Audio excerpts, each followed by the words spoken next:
Hey guys, ഇന്ന് ഞാൻ നിങ്ങളോട് ഷെയർ ചെയ്യാൻ പോകുന്നത് എനിക്ക് അത്രയും പ്രിയപ്പെട്ട ഒരു കാര്യമാണ്. ഞങ്ങളുടെ സ്വപ്ന ഭവനം. പഴയ വീടിൻ്റെ പേര് തന്നെയാണ് അവിടെ ഇട്ടേക്കുന്നത്, അനുഗ്രഹ. വീട് പണിയുന്നതിൽ നമുക്ക് വിഷമം വന്നൊരു കാര്യം എന്ന് വെച്ചാൽ ഈ പ്ലാവ് മുറിക്കണമല്ലോ എന്ന് ആലോചിച്ചപ്പം ഭയങ്കര വിഷമമായിരുന്നു. കാരണം വർഷങ്ങളായിട്ട് നല്ല ചക്ക കിട്ടുന്ന പ്ലാവായിരുന്നു അത്.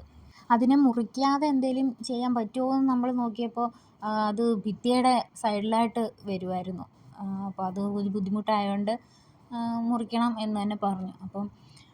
അപ്പം മുറിച്ചല്ലേ പറ്റൂ. അങ്ങനെ മുറിച്ചു. അപ്പോൾ മുറിക്കുന്നതിന് നേരത്തെ തന്നെ അച്ഛനത് ബഡ് ചെയ്തിട്ടുണ്ടായിരുന്നു. അപ്പോൾ ആ ബഡ് ചെയ്ത തൈയിൽ നിന്നുണ്ടായ ചക്ക പക്ഷേ സെയിം ചക്കയല്ല നമുക്ക് കിട്ടിയത്.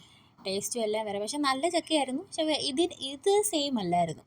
അങ്ങനെ വീണ്ടും നമ്മൾ ഇതുപോലെ ഒരു പ്ലാവിൻ്റെ വേറെ കിട്ടി ബഡ് ചെയ്ത് വെച്ചിട്ടുണ്ട്. ഇതുവരെ ചക്ക ഉണ്ടായിട്ടില്ല. ഇനി ഉണ്ടാകുമ്പോൾ സെയിം ആണെങ്കിൽ നമുക്ക് ഭയങ്കര സന്തോഷമാവും.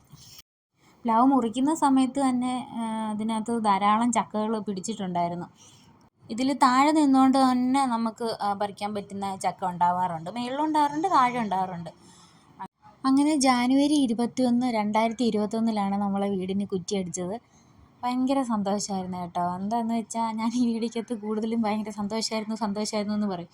കാരണം അത്രയും സന്തോഷമുണ്ടായി. ഞങ്ങൾ വർഷങ്ങളായിട്ട് ആഗ്രഹിച്ച് മനസ്സിൽ കൊണ്ടുനടന്ന ഒരു വീട് വേണം. വലിയ വീടെന്നല്ല, ഞങ്ങൾക്ക് ഒരു വീട് വേണം. താഴെ ഒരു നിലയിൽ 3 ബെഡ്റൂം എന്നുള്ള രീതിയിൽ. പക്ഷേ താഴെ അങ്ങനെ പറ്റാത്തതുകൊണ്ട് മാത്രം നമ്മൾ മുകളിലോട്ട് പിന്നെ ചെയ്യാമെന്ന് തീരുമാനിച്ചു. അങ്ങനെ നമ്മുടെ കല്ലിടിയിൽ ജാനുവരി 25-നായിരുന്നു കട്ടിളവെപ്പ്. ഫെബ്രുവരി 8-നായിരുന്നു കട്ടിളവെപ്പ്. വീടിനെക്കുറിച്ച് കുറേ കാര്യങ്ങൾ നിങ്ങളായിട്ട് ഷെയർ ചെയ്യണമെന്നുണ്ട്. അതായത് എന്തുകൊണ്ടാണ് നമ്മൾ പുതിയൊരു വീട് വെക്കാൻ തീരുമാനിച്ചതെന്നും അതിന് മുന്നിലും പിന്നിലും ഉള്ള കാര്യങ്ങളൊക്കെ കുറേ ഉണ്ട്. അപ്പോൾ ഞാനതൊരു ഹോം ടൂർ വീഡിയോ എടുക്കുമ്പോൾ ഞാൻ അതിനകത്തത് പറയുന്നതായിരിക്കും. ഓരോ ദിവസത്തെ പണി കഴിയുമ്പോഴും നമുക്ക് എക്സൈറ്റ്മെൻറ്റ് കൂടി വരുമായിരുന്നു. ഓരോ കട്ട എടുത്ത് വെക്കുമ്പോഴും ഓരോന്ന് ചെയ്യുമ്പോഴും അത് കാണാൻ തന്നെ നമുക്കൊരു രസമാണ്. കാണാൻ മാത്രം. ഞാനത് ഇങ്ങനെ ഓരോ കട്ട എടുത്ത് പൊക്കിയപ്പോൾ തന്നെ മനസ്സിലായി ഒരെണ്ണത്തിൻ്റെ വെയിറ്റ് എത്രത്തോളം ഉണ്ടെന്ന്. അവരത് എടുത്ത് വെക്കുമ്പോൾ നമുക്ക് ഈസി ആയിട്ട് തോന്നും. വീടിൻ്റെ തേപ്പും കാര്യങ്ങളും കംപ്ലീറ്റ് ആയപ്പോൾ പിന്നെ അച്ഛനായിരുന്നു കേട്ടോ വീട് ഫുള്ള് വൈറ്റ് വാഷ് ചെയ്തത്. പിന്നെ നമ്മൾ പോയി ടൈലൊക്കെ സെലക്ട് ചെയ്ത് വെച്ചു. ഓണത്തിന് താമസം മാറാമെന്ന് വിചാരിച്ചായിരുന്നു. പക്ഷേ ഇടയ്ക്ക് കൊറോണയും കാര്യങ്ങളൊക്കെ വന്നുകൊണ്ട് നമ്മൾ കുറച്ച് ഉത്രാടത്തിൻ്റെ അന്ന്, അതായത് ഓഗസ്റ്റ് 20, 2021 നമ്മൾ നല്ലൊരു സമയം നോക്കി നമ്മൾ വീട്ടുകാർ മാത്രമായിട്ട് പാലുകാച്ചലൊക്കെ ഭംഗിയായിട്ട് നടന്നു. അന്നും ഇന്നും എന്നും അത് അത്ര തന്നെ സന്തോഷം ഞങ്ങൾക്കുണ്ട്. പാല് തൂക്കി വീഴുന്നത് നല്ല ദിശയിലോട്ട് അഴിക്കണമെന്നും പറഞ്ഞ് കലം ചരിച്ചൊന്നും വെച്ചില്ല കേട്ടോ. ചിലവരങ്ങനെ വെക്കാറുണ്ടോ ഞാൻ കേട്ടിട്ടുണ്ട്, അതുകൊണ്ട് പറഞ്ഞാൽ. പക്ഷെ നമുക്ക് നല്ല ദിശയിലോട്ട് തന്നെയായിരുന്നു തൂക്കി വീണത്.